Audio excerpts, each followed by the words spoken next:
Gagawin natin decarbonization. Pwede naman to, pero meron tagang ginagamit dito. Okay.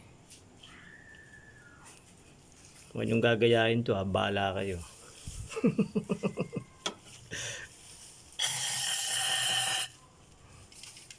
Diretso sa piston yan.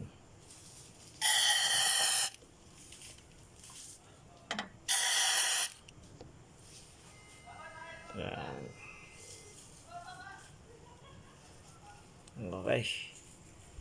So, andito na lahat. Okay. Ang nandyan yung lumang spark plug para pa nag-decarbonize na tayo. Yung carbon naman nandito sa loob, papasok yan sa intake manifold, dadaan yan dito, sabay tapon sa exhaust. Kasi kung hindi, madudumihan lang yung bago nating spark plug. Kaya nandyan pa rin yung luma. Okay, mamaya na yung bago. Okay, baba na, 12.2. Tingnan natin, pupugak to sa unang start kasi meron tayong in-spray dun sa hood, ay sa sa may plug area. Start natin kung mawawala to si engine. Check engine. Okay, hindi nawala kasi nga because of the wire. Okay lang yan. So mag-rev lang tayo para sa decarbonization. Okay, kita nyo umuusok.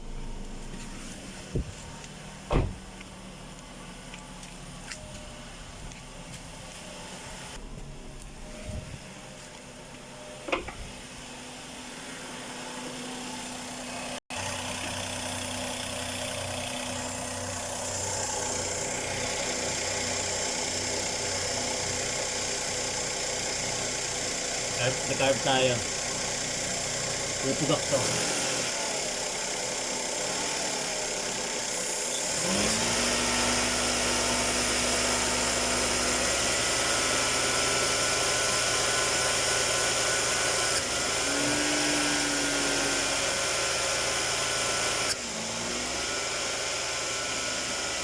Ito yung usok.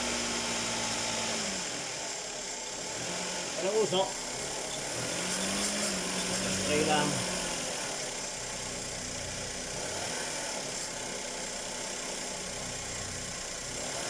Pagka-spray, sasabayan mo yung hila para hindi mamatay makina.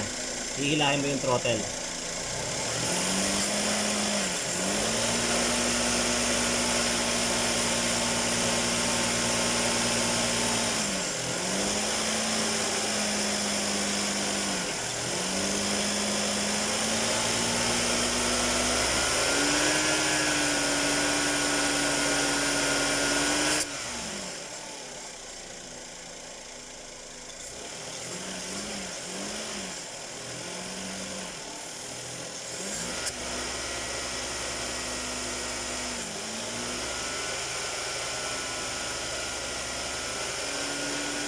Diretso lang.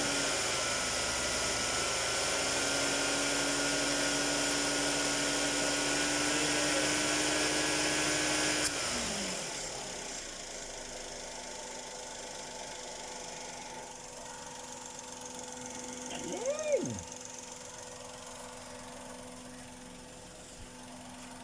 Ito ginamit ko kasi pag carb cleaner, ang tapang nun, pumupugak ang makina nun, halos na-choke. Ito kasi oily kasi ang dating nito kaya swabe. Diba? Tingnan mo sprayan natin.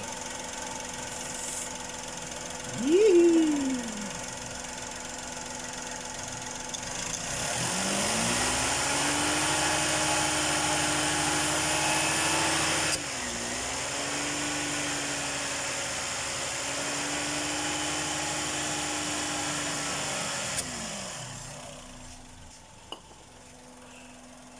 Dito tayo sa likod. Kita nyo kung gaano kaswabe ang makina. Nagtutubig. Ayan ang excellent engine. See? Galing.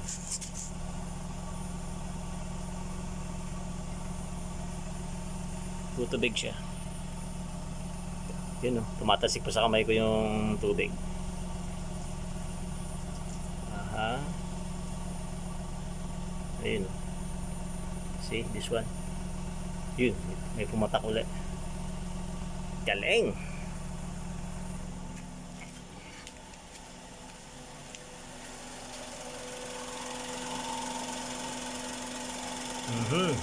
Swabe ng tunog. Isa pa, babad tayo.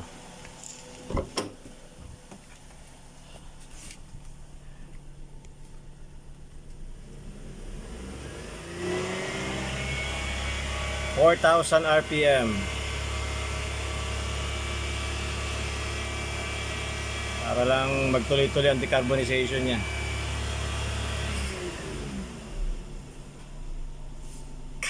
Suwabe.